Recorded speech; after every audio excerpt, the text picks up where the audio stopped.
We're hyperconnected, but relationships feel shallow. That's a quote from a recent Reddit thread, and if you've felt it, you aren't alone. In fact, you've never been less alone in feeling that way. Right now, we're living through the greatest paradox in human history. We have the world in our pockets. We have thousands of followers, instant messaging, and 24/7 access to everyone we've ever met. Yet, a massive global study across 35 nations just confirmed the truth we're all trying to scroll past. Heavy tech use is directly linked to increased loneliness. We are more connected than any generation before us, but we are also more disconnected. This isn't just a vibe or a bad week.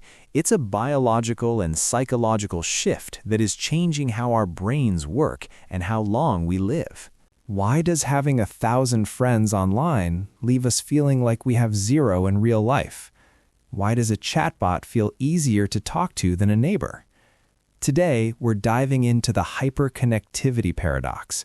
We're going to look at the 2026 data that proves loneliness is now a global health crisis. We're going to see how your brain actually changes when you're lonely, and why the digital loneliness of being connected but not understood is the most dangerous feeling of all. Before we get into the why, we need to understand the stakes. This isn't just about feeling a bit sad on a Friday night. The World Health Organization, WHO, has officially declared loneliness a global health crisis. Think about this number, 871,000. That is the number of deaths every single year linked directly to loneliness. It's physically destructive. It's been linked to heart disease, depression, and early death. But it's not just your heart, it's your head. Loneliness is biological. It actively affects your memory and your mental performance. When you feel isolated, your brain doesn't just feel bad, it starts to underperform. So what exactly is it? According to researchers in BMC Public Health, loneliness is defined as the gap between the relationships you want and the relationships you actually have. In our modern world, that gap has become a canyon. So, how did we get here? How did hyperconnectivity become the very thing that makes us feel alone? It starts with the authenticity problem. Social media creates massive visibility, but almost zero authenticity. We're seeing more of each other's lives than ever, but we're seeing the filtered, distorted versions. When you present an online identity, you're presenting a version of yourself that doesn't actually exist. This leads to a constant cycle of comparison, which fuels disconnection and emotional isolation. You aren't connecting with a person, you're connecting with a highlight reel. There's also a behavioral trap at play. Research shows that lonely people use social media differently. Instead of using it to build real-world plans, they use it in short, frequent, compulsive bursts. It's like eating junk food when you're starving for a meal. It gives you a quick hit of connection, but it's unsatisfying, so you go back for more 5 minutes later. This creates a vicious feedback loop. You feel lonely, so you check social media. The shallow interaction makes you feel more lonely, so you check it even more. But here is the most fascinating and scary part.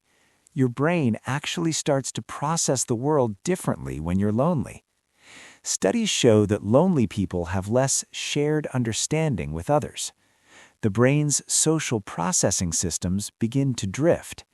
You start to see the world through a unique, isolated lens, making it harder and harder to sync up with the people around you.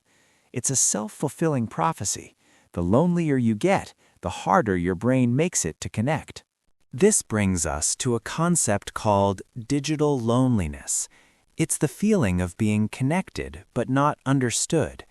We've mistaken reach for depth. We've traded meaningful connections for virtual proximity.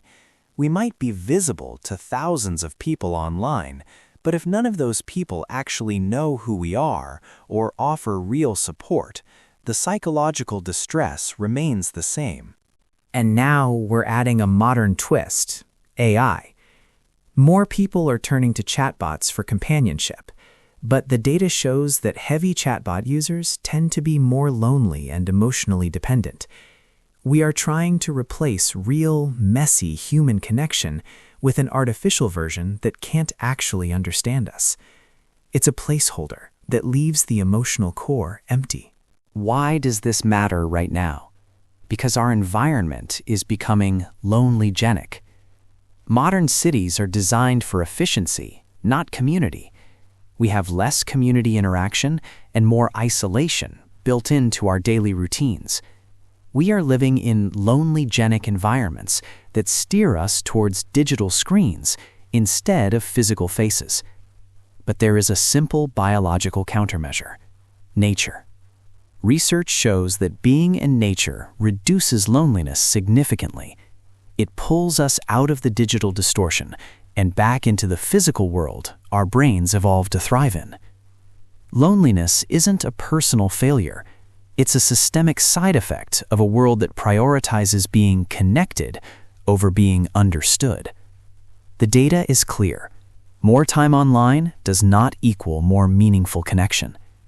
If you're feeling that gap between the relationships you have and the ones you want, don't look for the answer in an app or a chatbot.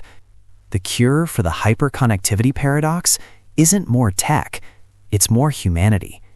It's about moving past the visibility of social media and getting back to the authenticity of real life. Because at the end of the day, being connected is easy. Being understood is what actually keeps us alive.